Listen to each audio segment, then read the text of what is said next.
Minneapolis Federal Reserve President, never met anyone who bought something with Bitcoin, asserts the cryptocurrency is a terrible inflation hedge. The gloves are truly off. In what is nothing other than a scathing attack on the crypto sector in general and Bitcoin in particular, the Minneapolis Federal Reserve President, Neil Kashkari, has tried to bludgeon the very ethos of Bitcoin in a recent public talk. Yet, with the US dollar losing 90% of its value in relation to Bitcoin over the past 5 years alone, we would continue to recommend a hefty dose of caution and humility to the purveyors of our modern monetary system. To wit, Kashkari raised 3 major points against Bitcoin in a recent public talk. He asserts that he has never met anyone who had bought a common staple using Bitcoin, questioning the cryptocurrency's role as a medium of exchange.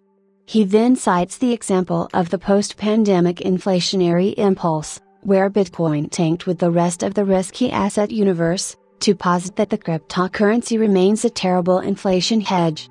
Finally, Kashkari thinks Bitcoin is nothing but a vehicle for speculation. Of course, Kashkari is on record for stating elsewhere that there is an infinite amount of cash at the Federal Reserve. While we will not argue the merits of creating infinite liquidity out of thin air in this post, those who posit fiat currencies as the pinnacle of financial innovation and fortitude should Google what an ounce of gold bought in 1971 and what it buys today. People often forget that the crypto sector is still a veritable toddler, with all of the teething pains that accompany a growth spurt. That is a hallmark of this stage. There is, nonetheless, an evolving consensus that Bitcoin is an excellent risk-on hedge. And, we now know why. As per a new study, Bitcoin moves in the direction of the global M2 supply a whopping 83% of the time. What's more, no other major asset displays such an elevated sensitivity to measures of global liquidity. This means that, ironically, it is the action of Kashkari and the rest of his colleagues at the Federal Reserve that has supercharged Bitcoin's price gains.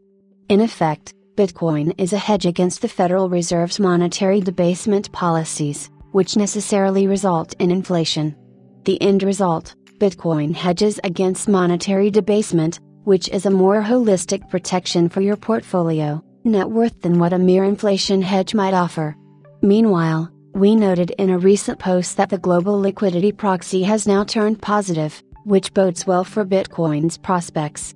What's more, this trend is expected to strengthen as China prepares to unleash a gigantic stimulus, to the tune of 6 trillion yuan, to offset its property market slump and turbocharge waning demand in its economy.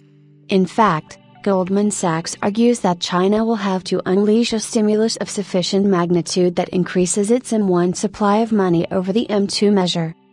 For the benefit of those who might not be aware, the M1 consists of currency in circulation plus checkable bank deposits. M2 equals M1 plus savings deposits and money market mutual funds. In other words, China's currency in circulation will have to rise above the country's savings to offset a deflationary spiral, as per the calculations by Goldman Sachs. This, of course, is music to Bitcoin bulls.